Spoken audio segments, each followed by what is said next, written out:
What's costing, Cuzz? It's Supa Cuzz, a.k.a. Robb Dogg, out of Stockton, East Coast Crip. But I bang all of the coast. How was life growing up in Stockton? Well, for that, I tell y'all to check the receipts. Late 80s, Stockton, California, #1 murder rate per capita in the nation. More than 1 year. Don't take my word for it. Look it up. Throughout the 90s, we topped that margin again and again. A couple times in the 2000s. You can bet, bar none, every year for 30, 40 years, we've been top 10 for the violence. That's not bragging. Speaking facts. If you get caught faking the funk in Stockton, California, you might lose your motherfucking life. Still to this day. But most especially back in the days. The stuff that's acceptable now on social media would have never got any type of play back in the 80s and 90s. For sure. It's a level of violence that rivals crimes in cities like Compton and Oakland, except this isn't a major metropolitan city. The Stockton Police Department says it's had days where police literally hop from one shooting scene to the next. At least 1/3 of this year's killings are gang-related. What you're watching is an afternoon shootout in late March. Caught on tape are two rival gangs, young men in their late teens and early 20s, who crossed paths at a South Stockton grocery store. The only person killed in the gunfire was an innocent bystander. Stockton gang members themselves tell News 10 that in this city, the young people have guns and feel no remorse. Cripping came here into Stockton early in the 80s. Trying to give you an exact definition of the when or the how, I'm not able to do that. I'm not old enough to do that. And there's too many tales of how Cripping came to Stockton for me to give you the for sure right one. Since I was the second generation of Crips to come up out of this town, I'm just going to tell you outright that it was here for sure since the early 80s. Past that, I don't got the knowledge to give it to you correctly. And I'm a man of my word. I don't break it, and I will never take it.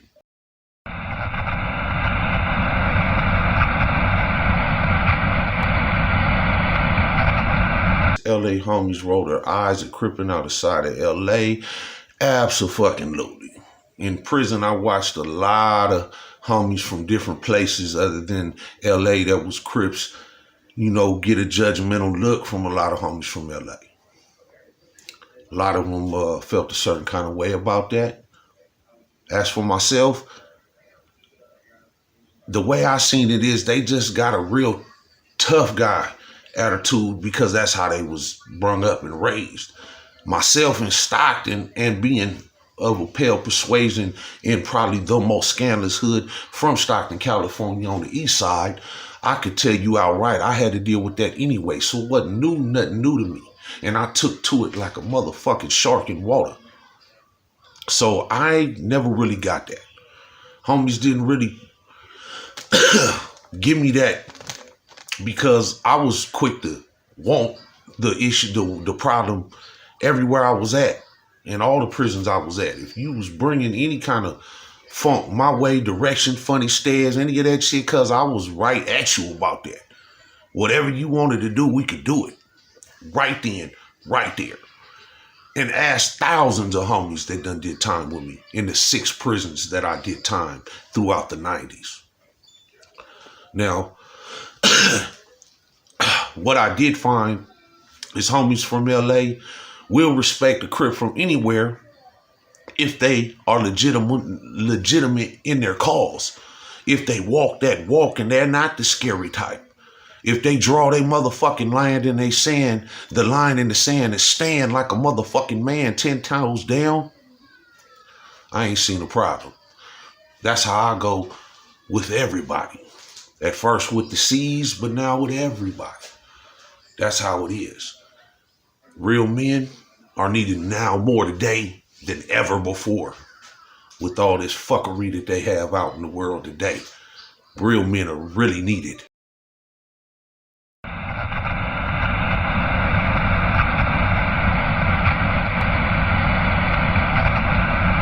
Yeah.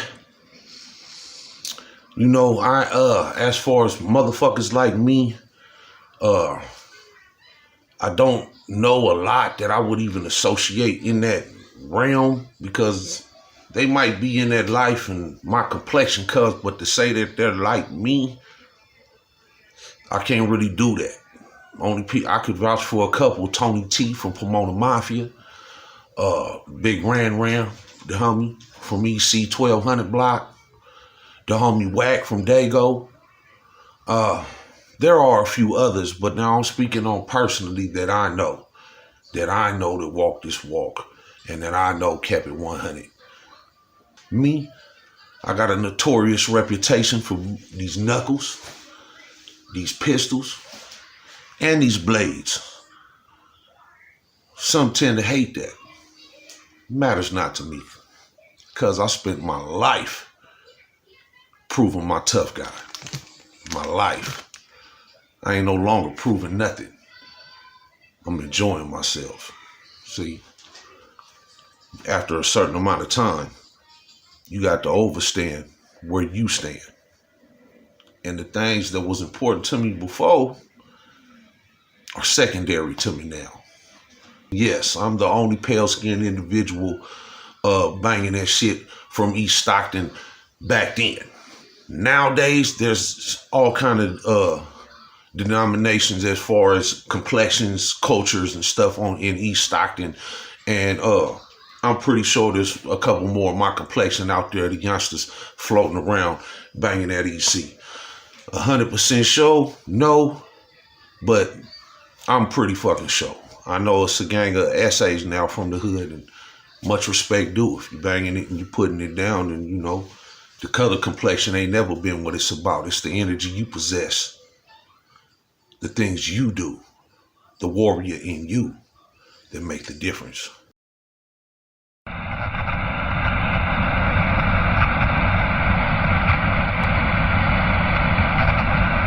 Anybody who know Robb Dogg from any of the joints will tell you when I hit the yard and the whole time I was on the yard, it was open door policy if anybody wanted to see me with these, for sure, without a doubt. And a few classic stories is around of these if I've danced with some couple Crip homies, you know, and others. It was what it was. I still say undefeated. 6 penitentiaries, 6 prisons. Closest thing I had to was a loss is when I got into it with all the white boys on the yard by myself in Mule Creek. And we all went to the hole with black eyes and busted noses and bleeding and shit. All of us. And it was just me versus them. Fact. Don't take my word for it. Go check for yourself. Find some homies that did some time with Robb Dogg. I ain't never had a problem having to duck shit, because I earned every bit I said. You know, when I first hit prison, they send you to the reception center in, it was DVI Tracy, in Tracy, California. And I had an incident in the shower with a wood with a big mouth that couldn't keep his opinions to his fucking self. And he ended up screaming on me what the fuck he was gonna do to me. So I seen the opportunity to stuff a bar of soap in his fucking mouth and break his fucking jaw. I like to keep it cut and simple. That's pretty much the basic of it. The selling all the little wolf tickets he was selling and shit. I just needed him to keep talking long enough for me to get in position. There wasn't more to it than that. The homies had already established the fact that I was set and I had the backup of the yard when it come to the C's. So anybody they sent would have to be man to man, and they didn't want it like that. Not especially after that, but even before that, they really didn't want it like that. He thought he was gonna get to run his fucking mouth, and what he got was a broke jaw. That's what he got. When I pulled up at Solidad, now that was a different state. So, I mean, different mind state. I done, reception center was one thing. There was a lot of homies from Stockton there that I already grew up with. But to take the bus to Solidad, I didn't get nobody with me. No C homies that I knew. So I took that ride and got off the bus, and when you get off the bus, they ask your affiliation, and of course, I told him Crip. And the dude, the CEO, looked up at me. He said, "What'd you say?" I said, "Crip." Snatched me up, dragged my ass to the back room, and they spent the next 45 minutes to an hour telling me how I couldn't do what I was going to do, how them Peckerwoods is going to stick me, rape me, everything under the sun. If there was something they could have told you to scare you, they told it to me. And what I told them in the end result was, "Cuz, listen to how I talk. Look how I move. If I try to act like I would, I wouldn't even know the first fucking thing to do. And that's just going to get me in more problems. I'd rather take it head on." So that's what I did. I took it head on. Everybody else that got off the bus with me in Solidad, March 1993, will tell you that they all went to the reception unit that you're supposed to be in for the first 7 to 10 days. And then as they process your paperwork, catch up, then they put you to the general population. But me, they put me right to general population, but put me on CTQ, which is confined to quarters, to see how the yard was going to react. First person in my door was a Wood from Stockton. "Hey, brother, I heard you was from Stockton, brother." I told Cuz, "Get the fuck away from my door with that bullshit, cuz I'm a Crip." He looked at me back in the window of the cell like, "What?" And I said, "Cuz, problem with that?" He broke it down immediately. No, not me, brother. I don't know about the other brothers. And whoever that got a problem with it, cuz I'll be right here. My name's Robb Dogg, Stockton, East Coast, Crip. Now, at the time, cuz I didn't know nothing about the LA East Coast except for 11-8. I had met a few homies from 11-8 before.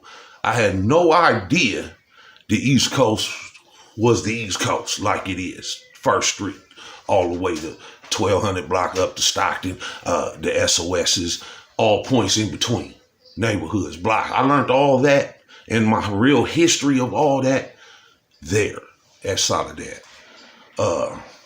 Past that, the homie Green Eyes came, and then the legend started. The legend started. It's a lot of different work. I don't do a lot of talking about prison, cuz I don't like bragging about the shit I did. I don't do a lot of thinking about it. Respect to all the homies I did time with. Blessings to them, cuz I just don't like putting my mind there.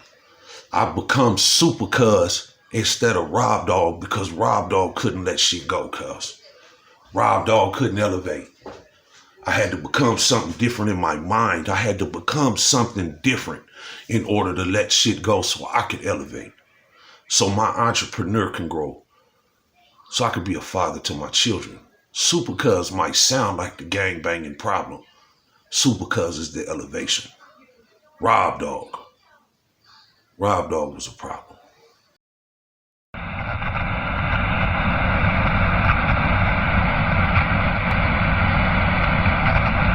Everybody got regrets, cuz. Anybody who don't got a regret ain't looked back upon their life properly, in my opinion. Would I change shit? No, I wouldn't. Because I wouldn't be the person I am today if I didn't go through the shit I went through yesterday. If anything, I wish I had my sons back. Holding my son in my arms and him dying in my arms was painful. And I blame the DA of Stockton, California for that. And the system. And that they created the monster that they have today in Supa Cuzz. That I will enlighten the world. I will change the world. And I will save us from this evil. At the very least, I will be a powerful piece in that push. Because of that. I lost everything and I jumped into the cage as an MMA fighter. Because I didn't want to just run back to the streets and do it all again as Robb Dogg Loco. I wanted it to be more than that. My book couldn't just read that. So I myself became the counselor. I myself became the therapist. Because nobody can change you better than you can change you. Nobody can give you better advice for you than you. So instead of hanging out every day, I chose to find a hobby. I started back collecting comics, toys. I started training MMA, so I didn't have the time. By then, I also had 2 daughters, and after burying my son, I had the choice. I dropped my first album, Robb Dogg Loco, OG Set Vet, in 2003, still available on all digital platforms.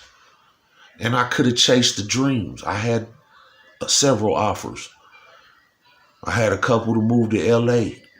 I could have been a star, but I wouldn't have been the father that I am.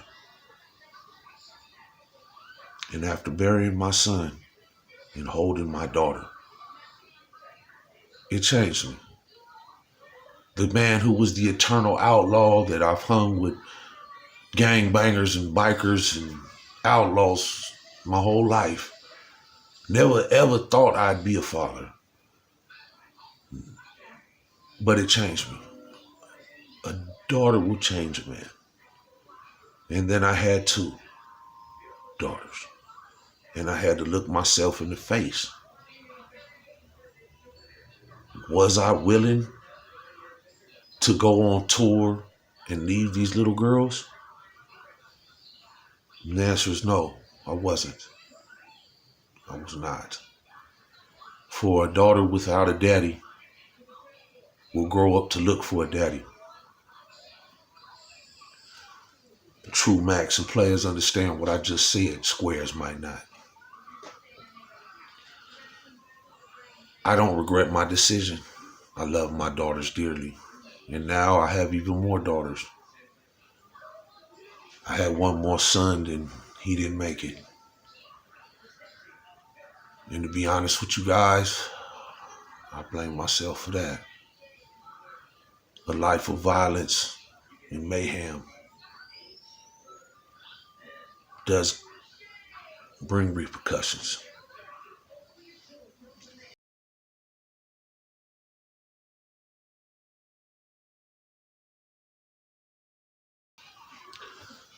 My shot's out again to Rare Breed. I appreciate this interview and I'm apologizing up front for taking so long to get it done. I had a grandmother with dementia. I signed a new deal for my drinks and been flying back and forth from New Mexico and a few other places. Humble thanks. Anybody wants to hear more, feel free to send in the questions and we'll get a part 2 into this. Many blessings. Keep it coasting.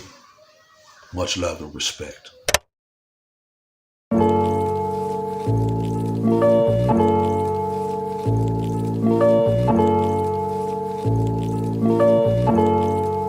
Ryan Little.